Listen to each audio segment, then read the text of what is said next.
Ghost stories. Nah, we don't have anything like that around here. We do have the story of Jacob, but that's about as close as you'll get. You really want to know? Well, I'm not supposed to tell you, but alright. Just no interrupting. I don't have the patience for it. How to describe Jacob Emory? Well, I guess you could say he was the kind of guy you could never take notice of.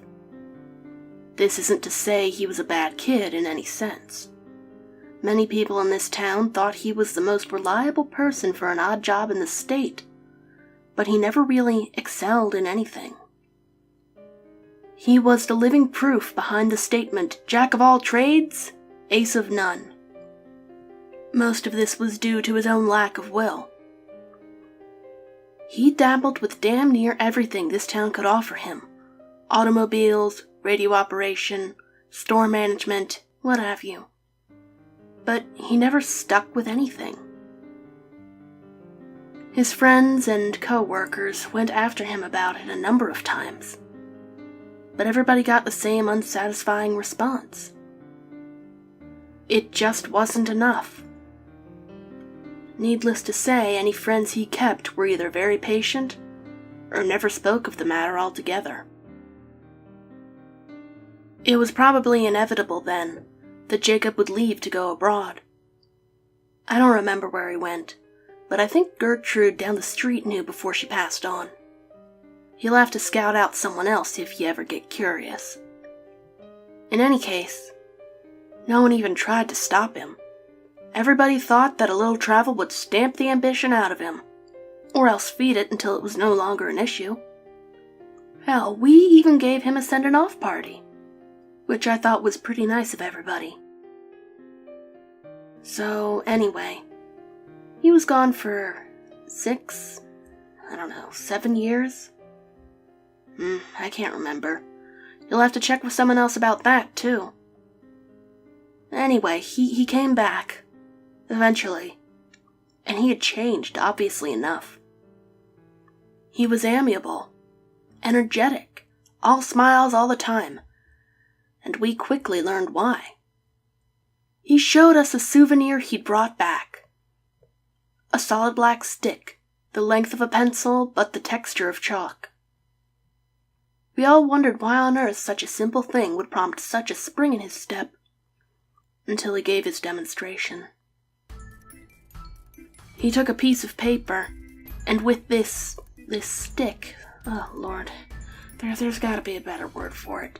With this stick, he drew a crude circle. It dropped, and rested on the border of the paper like a stone. It didn't leave the paper, but it acted out on it, sort of like an old movie projector on a screen. Son, I know how crazy that sounds, and if you feel like playing skeptic, then you can leave an old woman to her craziness, but I know what I saw. Even if everyone else has been hushing it up, and that stone he drew dropped. Jake even passed around the paper. And as it was being passed around, it rolled around as the paper got tilted. None of us had any words for it. Hell, what was there to say? But he continued drawing demonstration after demonstration for us. Stick figures in various pageants and plays, doing everything from fighting each other to making perfect human pyramids. And we all thought it was incredible. That was all the go-ahead he needed. He announced that he planned to put on shows to pay for rent and food, where he would draw anything the crowd members wanted. That we talked about at some length, and he eventually convinced us that it would be safe, his drawings ethical, the practice lucrative and unique, and the attention would not go anywhere outside of the town's borders. Oh, poor Jacob.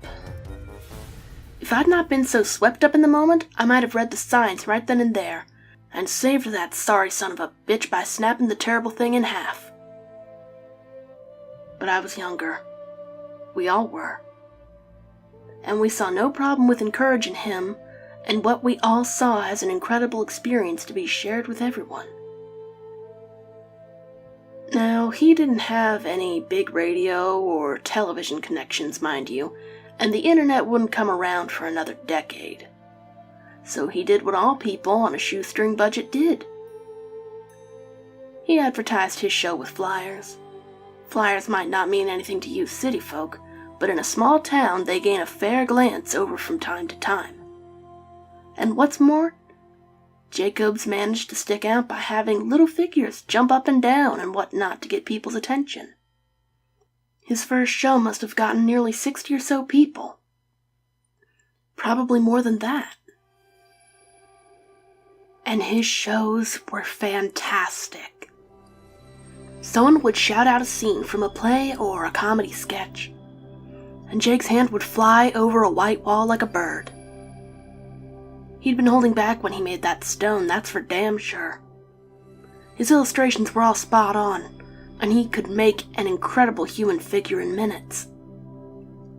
Come to think of it, I don't remember any of his scenes lasting more than 10 minutes to make. They were all really well done scenes, too.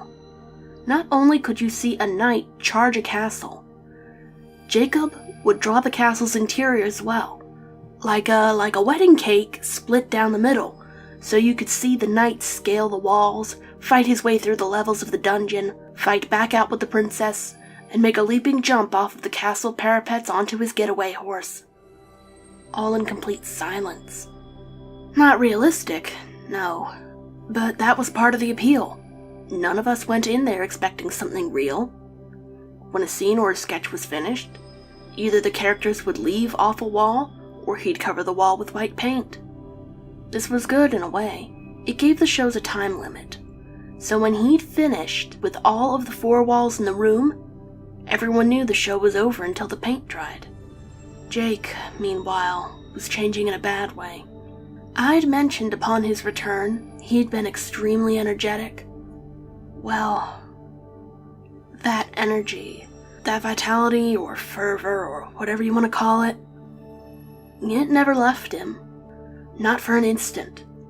Far from it, it seemed to grow in him, and he enjoyed it all too much. His eyes grew wider, he slept gradually less over time.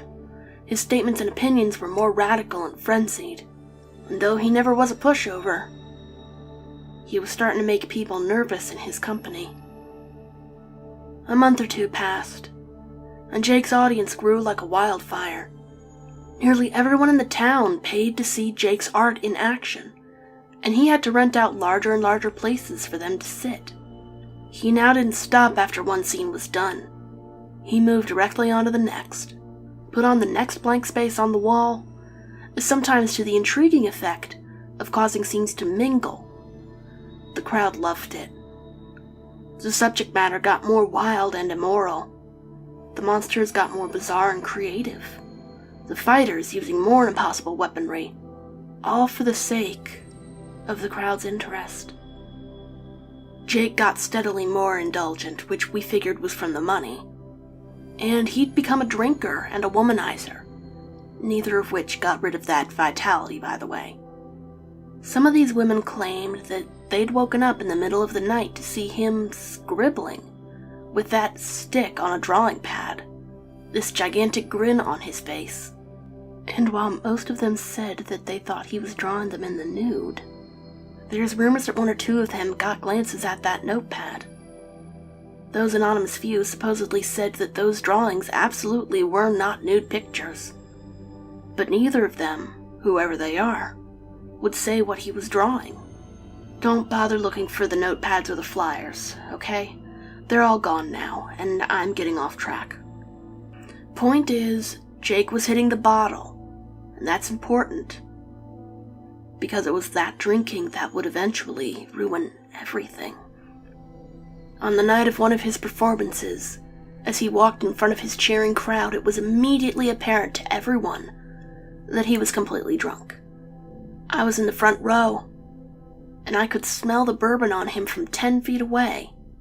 The show started. He went through a bunch of sketches and scenarios the crowd recommended, when at the end, someone asked that he draw himself. Everyone cheered the idea. I guess they'd been wondering what his creations thought of him, and he eventually obliged. No sooner had Jake finished connecting the 2 final lines on his coat that every single character across that vast, expansive wall stopped and looked directly at that illustration. Lovers stopped kissing, clowns stopped laughing, robots stopped fighting pirates. Everything stopped and looked at the Jacob illustration. The crowd died almost instantly. I remember Jake's face at that moment, pale, white, full of terrible comprehension at his mistake, and looking desperately for the cans of white paint he'd forgotten to put out before the show. But everyone else? They were looking at the fake Jacob. That Jacob reached into his jacket pocket, pulled out a black stick of his own, and as we all watched, drew a door. He pushed on his side of the door, and it swung open, allowing him to walk through onto the floor of the auditorium. The rest was an absolute hellish pandemonium. People screamed and ran for the exits as Jacob's characters, both those currently on the wall and those which had previously left before being covered up, ran out of their own exit. Throwing pies, shooting lasers, blowing fire and poison and the impossible. I was near enough to the exit to escape, and gave only one backwards glance. That scene will haunt me forever. Jacob Emory was being dragged by his creations, kicking and screaming, through the door his copy had made. The auditorium burned down, obviously enough, but I have no idea how many characters escaped, what happened to the fake Emory, or how many people died. The fire brought the fire department from the nearest cities up to over 100 miles away. They in turn brought the police force, which brought the government, which hushed everything up. They took the flyers and any art Jake had made, and they swore everyone to secrecy, or else life detainment. The fire was blamed on a cigarette in the garbage during a basketball game, and we all eventually went on with our lives. Jacob was made to have never existed. In retrospect, I realize everything. Jacob hadn't been creating illustrations. Illustrations don't move, much less attack or act. They're just images people see, shadows made to look like real things. But Jacob had been making life, actual thinking things in some alternate dimension, using a power that was never meant to fall into mortal hands. He got drunk on his power. His punishment was probably well-deserved. Incidentally, the government screwed up on 2 different accounts. They did a damn good job silencing everyone, but proof remains. The ruins are still there, you know. The auditorium's ruins. I hear they're going to start reconstruction soon, which will wipe out any remaining evidence someone can definitely see, but I went back there once, several years after the fire. Just once. Amidst the rubble, covered in ash, I saw something squirming around. I looked closer.